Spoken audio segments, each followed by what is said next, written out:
First of all, can I ask, as a Victorian, how are you doing this morning? Look, I'm doing fine, but it's a difficult day for Victorians. And of course, we know that many families will be struggling with the new measures that have been put in place. The brutal reality is hearing the word curfew sends a chill down the spines of many Victorians, and justifiably so. And of course, families are getting and managing and preparing for having children back at home instead of at school. People are preparing themselves for what is going to be some very difficult days ahead. Is this more difficult than the first time around? Well, resolutely, yes. The first time, well, if we're talking about lockdown 1.0, as it were, there were obviously restrictions on people's liberties, but I think people went in with a spirit or a sense of a collegiate sense of spirit about us working together. This lockdown feels very different, I think, for a lot of people. The public did the right thing, but we've still ended up in this circumstance. And of course, we've already been through, in some cases, some people nearly a month, others of us a couple of weeks, 3 weeks of lockdown, and now it's going to get tougher. So what are, in your electorate especially, what are the people and the businesses, what are they telling you? Is there frustration, or are they starting to, to try and get behind the Premier now, or is there still a fair bit of angst there? Well, the small businesses I've been speaking to, largely there's rage, to be frank, because they know that this could be the end of them or many of the people they know, and they're very mindful of the impact that's going to come from this lockdown for them.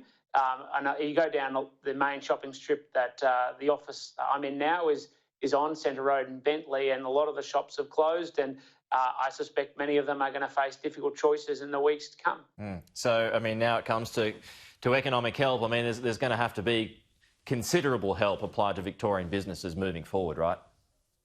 Well, the first job is, of course, for the state government to come to the party in making sure that it's supporting the Victorian economy and Victorian businesses. And, of course, we've already got, at a national level, expansive programs around JobSeeker and JobKeeper to assist people in making sure they get the help they need at this difficult time that will continue to run over the entire time of this 6-week period and beyond this 6-week period. So measures have already been taken, but there are going to be a lot of small businesses that are really going to struggle.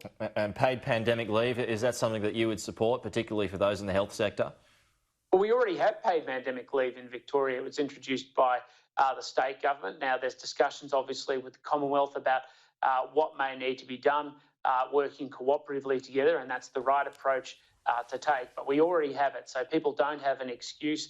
People have a responsibility to act in an appropriate way, to make sure that if they're getting tested, they self-quarantine until they have answers, and if they are tested positive, that they take the appropriate measures. The conversation comes back to JobKeeper and JobSeeker, the rate of which was due to come down next month. Should that still happen, or should the current rates be extended?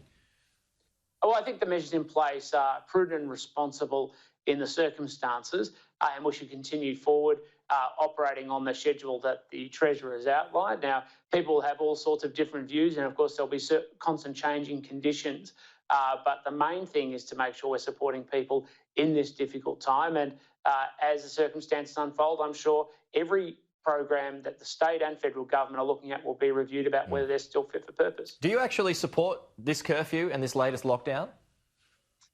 Well, it's a difficult thing to say. I mean, there are of course choices that the state government has made. I'm not going to undermine those choices because I want to make sure that Victorians are safe. There are a lot of things in this crisis and decisions that have been made that I think could have been made differently up until now. But the main thing is that people obey the law, that they act consistent with making sure we keep the spread of the virus contained, and then we move forward so that hopefully we can get out of this crisis.